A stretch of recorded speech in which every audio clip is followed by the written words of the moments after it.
Greetings. In this video, we are going to look at the word-to-word meaning and commentary of the Gananaan verses which appear in the Rig Veda.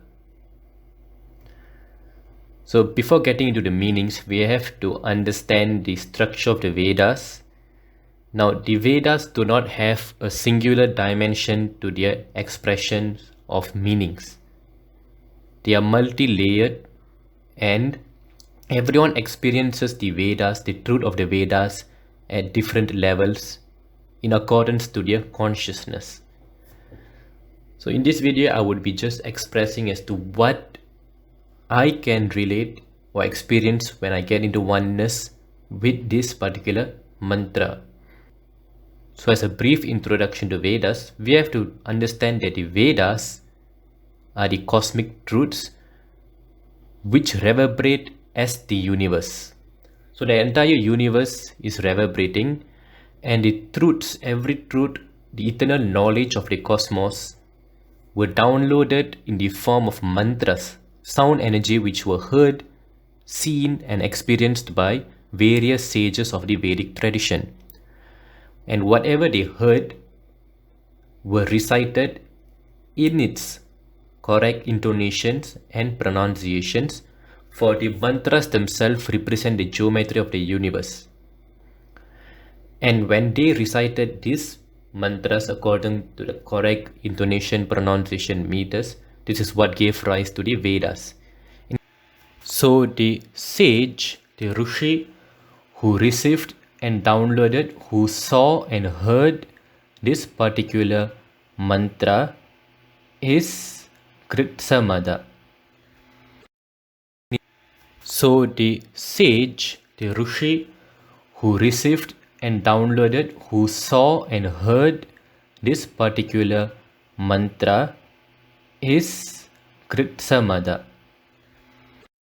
In order for us to realize the very truth conveyed by the particular mantra, we have to get in tune with the very structure. In order to do that, we have to recite and meditate upon the particular verse. So the popular mantra Gananaan comes as a portion from what we refer to as the Brahmanaspati Suktam of the Rig Veda, right? So it is often regarded as a prayer to Lord Ganesha, and it is recited in all prayers, all pujas, right? So let us look at the individual meanings. So the first verse,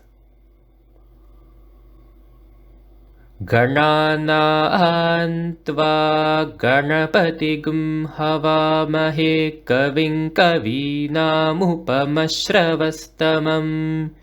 The first word, Gananam, it means Gananam of Ganas, of the Ganas, in reference to Ganas.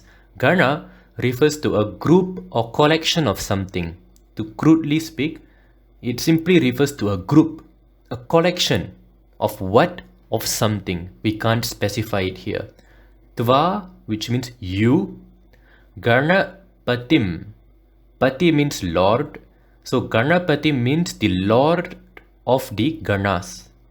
Of course, in the Krishna Yajurveda, in which these verses are also found in the Yajurveda, and in Yajurveda it is recited as Ganapati Gum, right? Because the Gum sound is unique to the Yajurveda. In Rig Veda you do not find Gum. So it is Ganapatim in Rig Veda and Ganapati Gum in Yajurveda. Hava Mahe. Hava means oblation. Hava Mahe means we offer our oblations. Kavim, it means poet, inspirer. Kavinam, of the poets. Upama, comparable. In this context, it means incomparable, something which is beyond comparison, which you cannot put into the scale of comparison. Shravaha, that which is famously heard as So something which is very famous, right? You hear it. Tamam, of the highest quality. So overall, the expression is that, O Lord of groups, we offer our oblations. In other words, we also invite you. We call upon you, right? Giving oblations as in to call, to invite. The inspirer of the poets, who is famously heard of as incomparable and the supreme. So in short, in a briefer way, it means we are recognizing the Lord of the groups and we invite him. He is the inspirer of the poets, who is very much heard of, who is very famous and is of the highest quality. Next verse. Jyeshtarajam brahmanam brahmanaspata anashrinvannotibhisida sadanam. Jyeshtha, it means the eldest, being the eldest, right? Do not confuse it with being old. That's nothing to do with age. It means seniority, senior most. Rajam, Raj means to shine. So it also indicates a devata, because a deva is also one who shines. Devata comes from the root sound div, which means to shine. So a deva or devata, devi, means one who shines. Brahmanam, that which is related to Brahman. Brahman, Parabrahman, absolute consciousness, God. Brahmanaha, it refers to the Vedas and those who recite them. Pate comes from Patihi, which means Lord, again, Lord. Which means come near, is an exclamation, come near. Naha, us. Shrinvan, hearing. Utibhihi, out of your grace. Sida, to sit. Sadhanam, dwelling. So note that every sound contained in the Vedas manifests a particular reality, and this is how the very mantra can manifest what it conveys. So when it is recited with the proper pronunciations and intonations, that is how the truth of the Vedas becomes an experience to live. So anyway, in this verse, the expression is that, O senior most among the Devatas, the Lord of the Vedas and those who recite the Vedas, hear us, grace us, and be present in the seat of the elder. Come and sit in the seat. So, to put it even briefer, so the senior most among the Devatas, who is the Lord for the Vedas, Lord of the Vedas, and the reciter of the Vedas, right? Hear us, grace us, and come and sit. Sit in the altar, manifest yourself in front of us upon our call. So this is the general meaning, and usually this verse is ended with Ganeshaya Namaha. Right? This is a very powerful verse.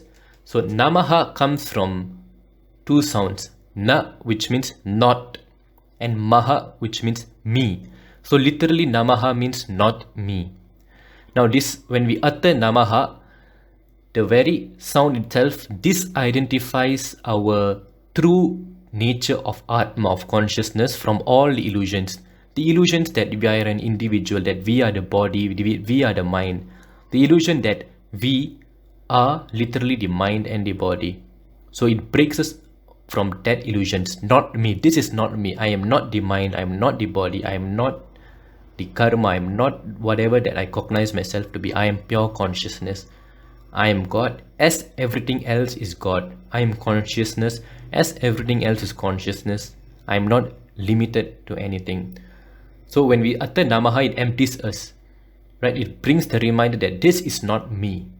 This is not me. Then when we say Ganeshaya Namaha, when we empty ourselves with the sound Namaha, and when we invoke Ganesha, the deity's consciousness fills us. The enlightened state of the deity fills us, and we become that. So it's like we empty ourselves and become an empty cup and get instantly filled by the grace of the deity, and that opens the path towards enlightenment. So an extra note, now Gana means a group.